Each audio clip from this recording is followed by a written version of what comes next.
I bought a house in secret, then caught my mom giving a tour to my brother's wife and a friend. I smiled, waited for them to leave, then changed every lock. You know that feeling when you're about to do something that will change everything? That electric buzz in your chest that says you're either about to make the best decision of your life or the worst mistake.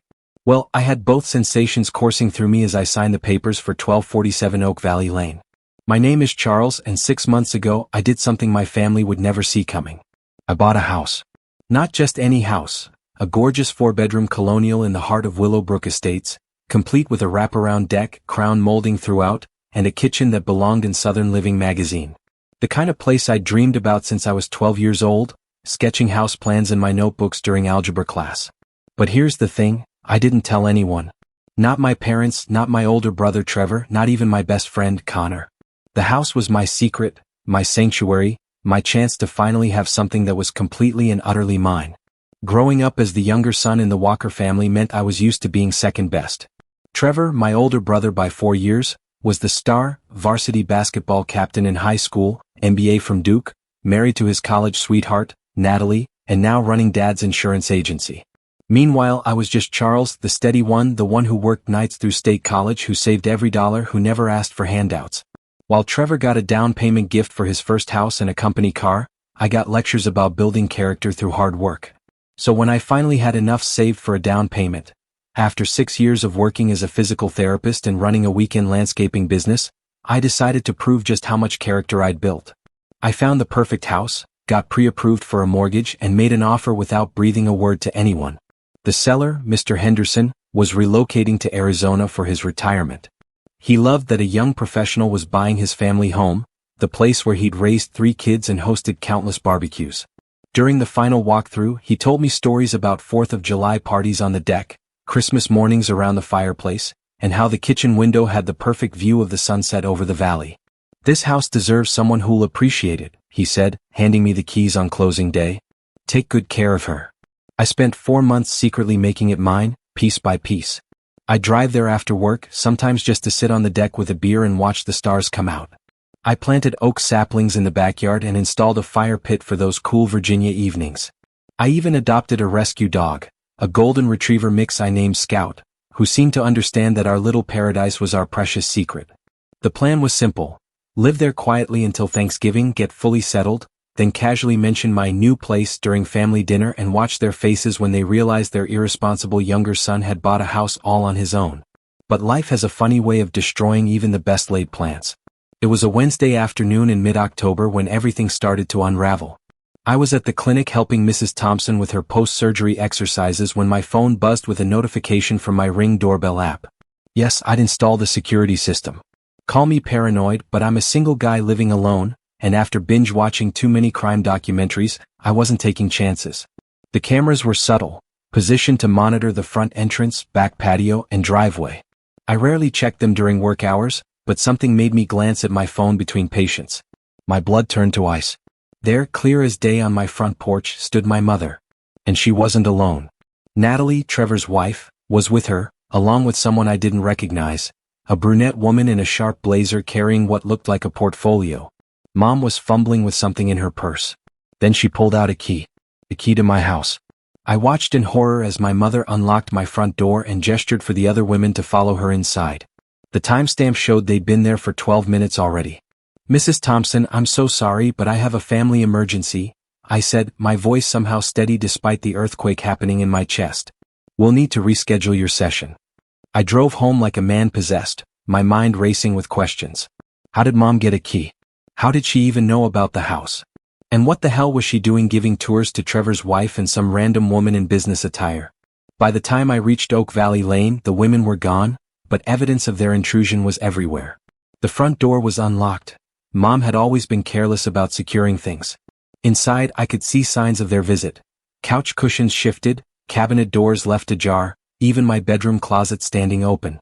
But it was the note on my granite kitchen counter that really sent me over the edge. Written in Mom's familiar handwriting: "Charlie, sweetheart, I know you're probably confused, but this is for the best. Natalie and Linda, my realtor friend, think this place has incredible investment potential. We'll talk tonight. Love, Mom." Scout is adorable. I sank into my leather recliner, the one I'd saved 3 months to buy, the one I'd carefully chosen to face the fireplace, and tried to process what was happening. My mother had somehow discovered my house, obtained a key, and was now showing it to potential buyers without my knowledge or consent. The betrayal hit me like a physical blow. This wasn't just about the house. It was about everything. Every time I'd been overlooked, every time my achievements had been minimized, every time I'd been treated like the backup son who couldn't possibly know what was best for himself. I called Mom immediately. "Oh good, you got my note," she chirped as if breaking into someone's house was just another Wednesday activity. "Listen honey, I know you're probably surprised." "Surprised?" I interrupted. "Mom, how did you get a key to my house?" The silence stretched for 3 long heartbeats before she answered, and I just knew, that whatever came next was going to change everything between us. "Well," Mom began, her voice taking on that defensive tone I knew so well. "Mrs. Chen from the grocery store mentioned that her daughter works at First National Bank, and when she heard about a young Walker boy getting approved for a mortgage, I put 2 and 2 together." My grip tightened on the phone. "That still doesn't explain how you got inside my house." "I was worried sick about you, Charlie. A house this size in this neighborhood, the property taxes alone must be stretching your budget thin. And frankly, I don't think it's safe for a single man to be rattling around in such a big place all by himself." The neighborhood wasn't unsafe. Willowbrook Estates was actually one of the most desirable areas in the county. But that was beside the point. "So you decided to get a spare key and show my house to strangers?" "Not strangers. Natalie mentioned that she and Trevor have been looking at rental properties as investments, and Linda Kowalski is the best realtor in 3 counties. I thought. I hung up. That evening my phone rang non-stop. First Mom, then Trevor, then even Dad chimed in with his usual, "Let's all just take a step back and discuss this calmly" approach. I ignored them all and spent the evening researching 24-hour locksmith services. But avoidance only works for so long. The next day Trevor showed up at the clinic during my lunch break. "Chuck, we need to talk," he said, using the childhood nickname that usually softened my defenses. "I'm eating," I replied, not looking up from my turkey sandwich. "Look, I heard what happened. Mom told me everything. I had no idea she was going to do that, okay? You know how she gets when she thinks she's helping someone." I finally looked at him. Trevor was still the golden boy at 32, with the same brown hair and blue eyes we'd inherited from Dad. He wore his usual uniform of pressed khakis and a polo shirt, looking every inch the successful businessman. "How long have you known?" I asked. "Known what?" "About the house, Trevor. How long have you known I bought a house?" He had the grace to look ashamed. "Mom figured it out about 3 weeks ago. She was worried about you, said you'd been acting different, secretive. She asked me to talk to you, but I told her to mind her own business.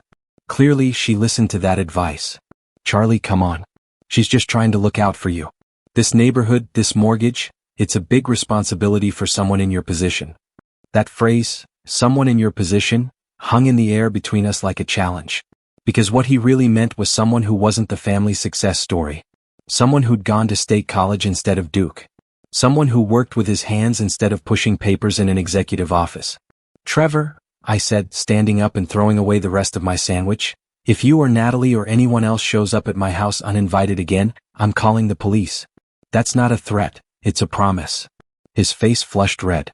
"Jesus, Chuck. She's our mother, not some burglar. She broke into my house. That's exactly what burglars do." That night, I called Premier Lock and Security. "Charles Walker, you open this door right now." Mom's voice carried clearly through my new deadbolt as she pounded on my front door Friday evening. I sat in my recliner with Scout curled up beside me, watching through the bay window as she jabbed angrily at the doorbell. "I know you're in there. Your truck is in the driveway." I'd been expecting this ever since the locksmith left that afternoon. Marcus from Premier Lock had done exceptional work. New deadbolts, new doorknob locks, even a new lock on the back gate. When I'd explained the situation, diplomatically calling it a family boundary issue, he'd nodded knowingly. "Family disputes are the toughest," he'd said, testing. The smooth turn of the new keys. "Good for you for taking control of your space." Now, watching Mom's increasingly frantic attempts to get inside, I felt a strange mixture of satisfaction and guilt. The satisfaction was winning. My phone rang. "Mom, obviously." "Charles, this is absolutely ridiculous. Open the door so we can talk like adults." "We can talk through the door, Mom? Or you can call first next time like normal people do." "Normal people don't change their locks to keep their mothers out. Normal mothers don't break into their sons' houses." There was a pause and I could practically hear her recalibrating her approach. Sweetheart, I understand you're upset. I should have asked permission before showing the house. But I was genuinely worried about you. This neighborhood, this mortgage payment, it's too much for someone in your situation. My situation? You know what I mean. You're doing wonderfully for yourself, Charlie. But this house is ambitious. Trevor and Natalie could help you with the financial burden if you rented it to them. Or if the market's right, you could sell and make a nice profit. Get something more reasonable. Reasonable. There was that word again, the one that had followed me my entire life. Charlie's career choice was reasonable for someone who wasn't executive material. His apartment was reasonable for a bachelor. His Ford F-150 was reasonable for his budget. But this house, this beautiful, perfect house that I'd bought with my own money, my own credit, my own sweat, apparently this wasn't reasonable for someone like me. Mom, I'm not selling my house. But if you'd just listen to Linda's market analysis. I don't care about Linda's analysis. I don't care about Trevor and Natalie's investment plans. This is my house and I'm keeping it. Charles Walker, you're being stubborn and short-sighted. This is exactly the kind of impulsive decision-making that worries your father and me. You can't just shut out your family when we're trying to help you. I walked to the window and looked out at her. Even in the porch light, I could see that familiar expression of frustrated concern she wore whenever I did something she couldn't control. I'm not shutting out my family, Mom. I'm setting boundaries. If you want to visit my house, you call first and ask permission. If I say no, you respect that. And you definitely don't give unauthorized tours. I was trying to help you see your options. I didn't ask for your help. The line went quiet for a long moment. When Mom spoke again, her voice was tight with hurt and anger. Fine. Have it your way. But don't come crying to us when this house becomes too much to handle. And don't expect us to bail you out when you realize you've made a mistake. She hung up. Through the window, I watched her march back to Dad's Buick and drive away with more force than necessary. I should have felt victorious. Instead, I felt terribly, achingly alone. The next 2 weeks were some of the loneliest of my life. No calls from Mom, no texts from Trevor. The silence from my family felt heavier than the mortgage payment I made each month. I threw myself into making the house feel more like home. I painted the guest bedroom a warm navy blue, installed built-in shelves in the den, and finally set up the home office I'd been planning for months. Scout supervised every project from his favorite spot on the kitchen tiles. But even the satisfaction of creating my perfect space couldn't completely fill the hollow feeling in my chest. I'd gotten what I wanted: independence, boundaries, respect for my choices, but the cost was starting to feel heavier than I'd anticipated. That's when Connor showed up with pizza from Gino's and a 6-pack of Budweiser. All right, Spill, he said, settling onto my couch with his pepperoni slice. I heard through the grapevine that you bought a house and are currently feuding with the entire Walker clan. As your best friend since high school, I'm deeply offended that I had to learn this from my barber, whose nephew works at the title company. Connor had been my closest friend since we'd bonded over terrible cafeteria pizza in 10th grade. He was the only person who'd never made me feel like I needed to apologize for my ambitions, which was probably why I'd been avoiding him. I knew he'd ask the hard questions I wasn't ready to answer. I wasn't trying to hurt anyone, I said, surprised by how defensive I sounded. I just wanted something that was mine, you know? Something no one could have opinions about or try to fix or improve. And instead of just enjoying your awesome house, which is absolutely incredible by the way, you're sitting here eating frozen dinners and brooding like some character in a country song. He wasn't wrong. I had been eating a lot of frozen dinners. Con, they don't respect me. They never have. Mom got a key to my house from some random bank employee's mother and gave tours like it was her property to show off. Trevor thought it was perfectly reasonable for them to discuss my financial decisions behind my back. Even Dad just wants me to compromise and see their side. So what's your endgame here? Never speak to them again? I stared at the beer in my hand, watching the condensation drip onto my coffee table. The coffee table I'd picked out myself, that fit perfectly in this space I'd created. I don't know. 3 days later, everything changed again. And this time the truth hit me like a freight train.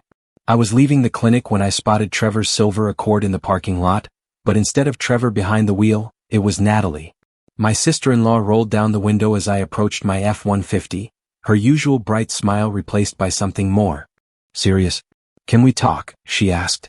Natalie and I had always maintained a polite but distant relationship. She was everything I wasn't: blonde, bubbly, with a marketing degree and a talent for making Trevor feel like he could conquer the world. We'd never had a real conversation beyond small talk at family gatherings. If this is about the house situation. It is, but probably not the way you think. She gestured to the passenger seat. Please. 5 minutes. Against my better judgment, I got in the car. Natalie immediately turned to face me, her usual cheerful demeanor replaced by something rawer, more vulnerable. I owe you an apology, she said. A huge one. That wasn't what I'd expected. Trevor doesn't know I'm here, and he'd probably be furious if he found out. But I can't let this go on without telling you the truth. What truth? Natalie took a shaky breath. Your mom didn't just randomly decide to show me your house. I asked her to. My stomach dropped. What? Not the way it sounds, she rushed to explain. God, this is coming out all wrong. Look, Trevor and I have been having problems. Financial problems. The insurance agency is struggling more than anyone wants to admit, and we're 3 months behind on our mortgage. Trevor's too proud to tell your parents how bad things really are. I stared at her, trying to process this information. Trevor, the golden boy, was having money problems. When your mom mentioned you'd bought a house, and I swear, Charles, I had no idea you were keeping it secret, I got this desperate idea. I thought maybe you'd be willing to rent out a room or let us house sit sometimes when you traveled. I wasn't trying to take your house or anything like that. I was just drowning and grasping at straws. The pieces were starting to fall into place, forming a picture I didn't like. So you asked Mom to show you around? I asked if she thought you might be open to having roommates to help with expenses. She said she'd look into it. I had no idea she was going to break in with Linda Kowalski. When Trevor told me what happened, I felt sick. This whole mess is my fault. We sat in silence for a moment, the weight of family secrets and unspoken struggles settling between us like fog. Why didn't Trevor just ask me for help? I asked finally. Natalie laughed, but it sounded more like a sob. Pride, I guess. He's supposed to be the successful one, remember? The one who has it all figured out. Asking his little brother for help would mean admitting that he doesn't. Little brother. Even Natalie saw me that way. I'm not little anymore, I said quietly. No, Natalie agreed, looking around at my truck, my work clothes, the evidence of my independent life. You're really not. That weekend, I made a decision that surprised even myself. I invited them all over for Sunday dinner. I sent a group text Saturday morning, family dinner at my place tomorrow at 6 p.m. Dress casual. I'm grilling. The responses came in a flurry of confused emojis and tentative acceptances. Mom called twice, but I let it go to voicemail. I had preparations to make. Sunday evening, I watched from my kitchen window as they pulled into my driveway. Mom emerged from Dad's Buick looking nervous. Trevor and Natalie climbed out of the Accord, Natalie carrying what looked like a bottle of wine. I opened the door before they could knock, Scout wagging his tail beside me. Welcome to my home, I said, stepping aside to let them in. The tour I gave them was nothing like the unauthorized one Mom had conducted. I showed them every room with pride, explaining my renovation choices, pointing out the original hardwood floors I'd refinished myself, introducing them properly to Scout. I watched their faces as they took in the space I'd created, really looked at it maybe for the first time. Charles, this is... Dad started, then seemed to lose words. He ran his hand along the custom mantelpiece I'd installed, his contractor's eye appreciating the craftsmanship. Absolutely incredible, Mom finished, tears in her eyes. I can't believe you did all this yourself. Over dinner, grilled steaks, roasted vegetables from my garden, and homemade cornbread, I told them the whole story. How I'd saved for 6 years.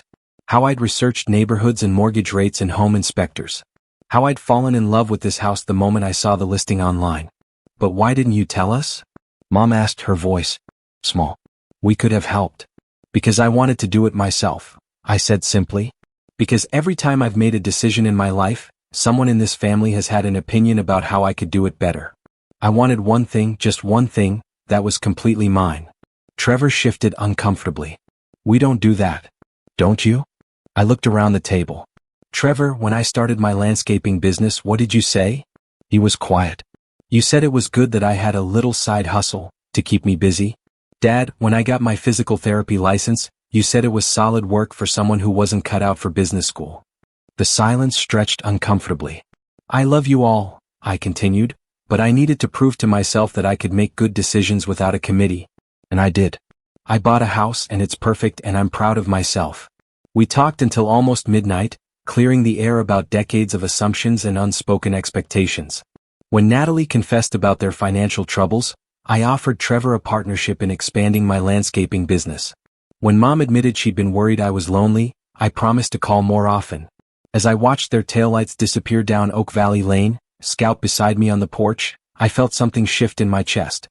The hollow feeling was finally filling with something warmer, belonging but on my own terms. Sometimes that makes all the difference in the world.